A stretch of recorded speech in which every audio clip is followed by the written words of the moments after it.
بسم الله الرحمن الرحيم نحمده ونصلي ونسلم على رسوله الكريم أما بعد عن عائشة رضي الله عنها قالت قال رسول الله صلى الله عليه وسلم الماهر بالقرآن مع السفرة الكرام البررة والذي يقرأ القرآن ويتتعتع فيه وهو عليه شاق له أجران رواه مسلم وكما قال عليه الصلاة والسلام. Sayyida Aisha radiallahu Mu'mineen, she narrated a hadith from Rasulullah sallallahu alaihi wasallam regarding recitation of Quran, virtues of Quran. And she said that Rasulullah sallallahu alaihi wasallam said, the one who is expert in reciting of Quran will be in the company of the angels who are scribes, honored and righteous. He will be with the company of angels who is expert in the Quran. And the one who falters in reciting and trying his best and he has difficulty to recite the Quran will have a double reward. The one who recites the Quran and he is expert in reciting the Quran, he will be ma'as safaratil kiramim barara. Allah subhanahu wa ta'ala mentioned in the Quran about the angels, and this hadith is saying that those people will be with those angels. But the one who cannot recite the Quran and he is faltering, like it is hard for him to recite and he struggle, and but still he is reciting Quran and he is not giving up.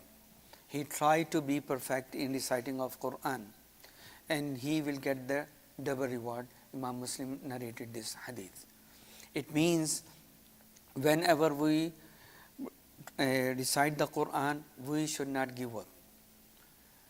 Even it is hard for us, but still keep doing it. Keep doing it. Keep doing it, because these are the words of Allah subhanahu wa ta'ala. And try your best to be master in these words of the Quran, the words of Allah subhanahu wa ta'ala. And when you will not give up, this shows that you have love with the words of Allah, with the Quran. And then inshallah, as this hadith, you will get the double reward. Once I was reading a book, one of our scholar in subcontinent, and he mentioned about his story. He said, once I was going to my job and there was a janazah ready and I had time. I said, okay, let's attend the Salatul Janazah.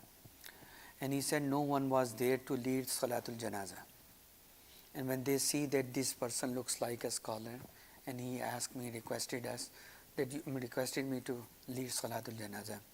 He said, I led Salatul Janazah, and then after that I participated in his funeral process, like I buried the body and everything, I did it, and then I went to my job.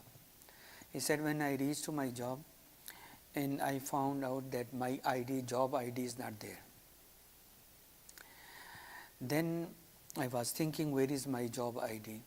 Then I remember, maybe because I went to the grave for that person, maybe my ID is there. He said, I went back and I found out the family of the deceased person, and I asked them, can you allow me to open the grave and take out my job ID? They said, you are scholar and you are righteous person, and you led Salatul Janazah. Okay, go ahead, we will help you and we can dig the grave and then see, maybe your ID is there. He said, because without ID, my job, I can lose my job. They said, I opened the grave and I saw the nur light in that grave, even I forgot my ID. And I came back to the family and I asked them, can you tell me what was the good deed he used to do in his life? Because his grave was full of nur. And I cannot even imagine the nur of that grave. Can you tell me what was his good action he was doing in his life? I can follow it. He said that his wife, the diseased person's wife, said he was jahil, he was uneducated, he did not know anything, and I don't even remember any of his good action which I tell you that which was extraordinary. Then he said no. He was keep asking her, can you tell me, think what he regularly he used to do. She said yes, one thing he was doing every single day after Fajr Salah, he could not recite the Quran. He was unable to recite the Quran. But he used to open the Quran every single day, and he just moving his finger on the lines of the Quran, and he was saying, oh Allah, you said truth, you said truth, you said truth. That's it. But he could not recite the Quran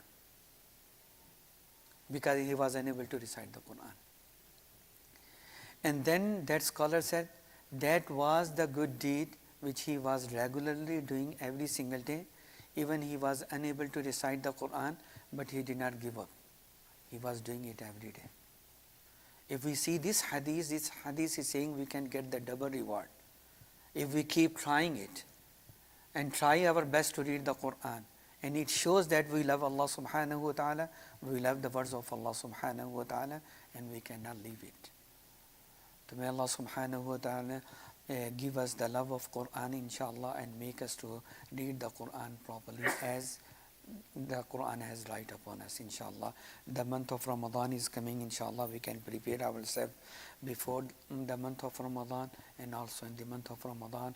This is the month of Quran because Allah subhanahu wa ta'ala revealed the Quran. Even Rasulullah sallallahu alaihi wasallam used to read more Quran in the month of Ramadan, and Jibreel alayhi salatu wasalam used to come down and he listened the Quran because 23 years was the time that Quran revealed upon Rasulullah sallallahu alaihi wasallam, and every year Jibreel alayhi salatu wasalam used to come to Rasulullah sallallahu alaihi wasallam, and whatever the portion is revealed upon him, and he used to listen from Rasulullah sallallahu alaihi wasallam. And we can try inshallah before Ramadan and in the month of Ramadan to make ourselves connected with the Quran and try to read Quran as much as we can inshallah. If there is any hardship, inshallah just remember this hadith that we will get the double reward. Whatever we can try inshallah. May Allah subhanahu wa ta'ala make us act upon it and accept our effort inshallah. Alhamdulillah Rabbil Alameen wa salatu wassalamu ala Sayyidil Anbiya al Mursaleen. Rabbana atina fid dunya hasana wa fil akhirati hasana wa qina adhab an-nar. Allahumma ahsin aqibatana fil umuri kulliha wa ajirna min khizyi ad-dunya wa adhab al-akhirah. Allahumma a'inna ala dhikrika wa shukrika wa husni ibadatik. Allahumma inna nas'aluka tamam al-afiyah. اللهم إنا نسألك دوام العافية. اللهم إنا نسألك علما نافعا ورزقا واسعا وعملا صالحا وشفاء من كل داء. اللهم أرنا الحق حقا وارزقنا اتباعه وأرنا الباطل باطلا وارزقنا اجتنابه. اللهم أنت السلام منك السلام وإليك يعود السلام. تباركت ربنا وتعاليت يا ذا الجلال والإكرام. صلى الله تعالى على خير خلقه محمد وآله وصحبه أجمعين.